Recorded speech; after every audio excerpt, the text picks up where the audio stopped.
Hello guys, তোমরা সবাই কেমন আছো? আশা করছি ভালো আছো। আমিও খুবই ভালো আছি। আজকে সানডে ছুটির দিনে, এই ছুটির দিনে আমি একটু সকাল সকাল উঠে রেডি হয়ে গেলাম, কারণ আমরা দুজন একটু বাজারে যাব। বাজারে গিয়ে কিছু কাঁচা সবজি এবং চাল কিনতে হবে। আমি যে বিল্ডিংটার মধ্যে আছি এই বিল্ডিংটা দেখানোর চেষ্টা করব। এই বিল্ডিংটার উপরে আমার বন্ধুরা থাকে এবং একদম নিচের তলাতে আমরা দুই ভাই থাকি। তো এই রাস্তা দিয়ে আমি এখন বাজারের দিকে যাব। তো আমি বাজারের দিকে যাচ্ছি, তোমরা দেখো। আমি বাজারে গিয়ে কি কি বাজার করব সেগুলো সমস্ত কিছু তোমাদেরকে দেখানোর চেষ্টা করব।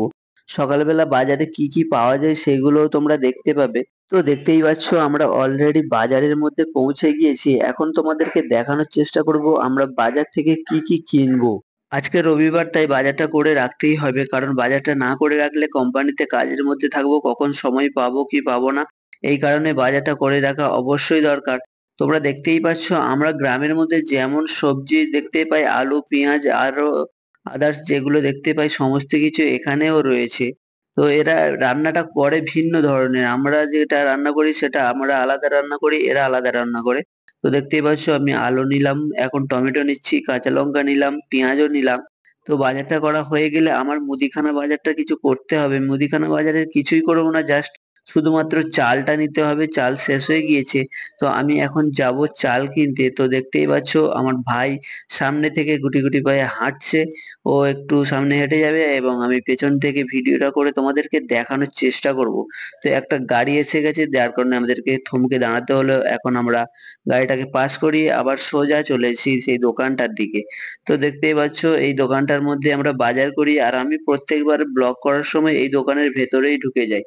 কোনদিন আমাকে লোকটা কিছু বলেই বসবে, কারণ আমি যতবার ফলো করেছি এই দোকানের ভিতরে যখন মিনি দোকানদারি করে তখন কেউ ভেতরে ঢোকে না, শুধুমাত্র আমি ঢুকি। আমি একটু ভিডিও করার জন্য একটু প্লেস নিয়েছি ওনার দোকানের ভেতরে।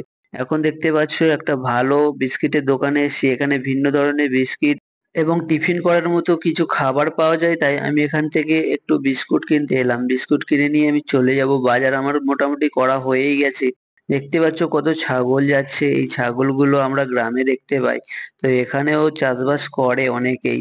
এখন আমাদের বাজার করা অনেকটাই কমপ্লিট হয়ে গেছে। আমরা এখন একটু যাব একটা মোবাইল দোকানে, কারণ আমাদের মোবাইল দোকানে একটু দরকার আছে। আগের দিন এসেছিলাম, মোবাইল দোকানে গিয়ে কিছু কাজ আছে, সেই কাজটা কমপ্লিট করে তারপরে আমরা চলে আসবো আমাদের রুমে। আমাদের এখন ফাইনালি সমস্ত কিছু হয়ে গেছে, আমাদের বাজারও কমপ্লিট। তোমরা দেখতেই পাচ্ছ আমরা বাজার নিয়ে দাঁড়িয়ে আছি। যেহেতু বাইরে এসেছি তাই বাইরের পরিস্থিতিটাকে নিজেদের মতো করে মানিয়ে নিতে হবে। যেমন আমরা আমাদের গ্রামের মধ্যে থাকতাম সেই রকম করে আমাদের নিজেদেরকে এখানে থাকতে হবে, কারণ আমরা বাইরে এসেছি। আর বাইরের পরিবেশটাকে যদি না মানিয়ে নিয়ে চলতে পারি তাহলে বাইরে তো থাকতেই পারবো না। এই কারণে আমাদেরকে এখন বাইরের পরিস্থিতিটাকে নিজেদের মতো করে মানিয়ে নিতে হবে। এখানটায় আমাদের অনেক বন্ধু বান্ধবও রয়েছে, এখানে সমস্ত বন্ধুদের সঙ্গে আনন্দ করেই দিন কাটছে। তো আমি এখন বাজার থেকে রুমে যাচ্ছি। তোমরা আমার নেক্সট ব্লগের জন্য সাবস্ক্রাইব করো। বাই।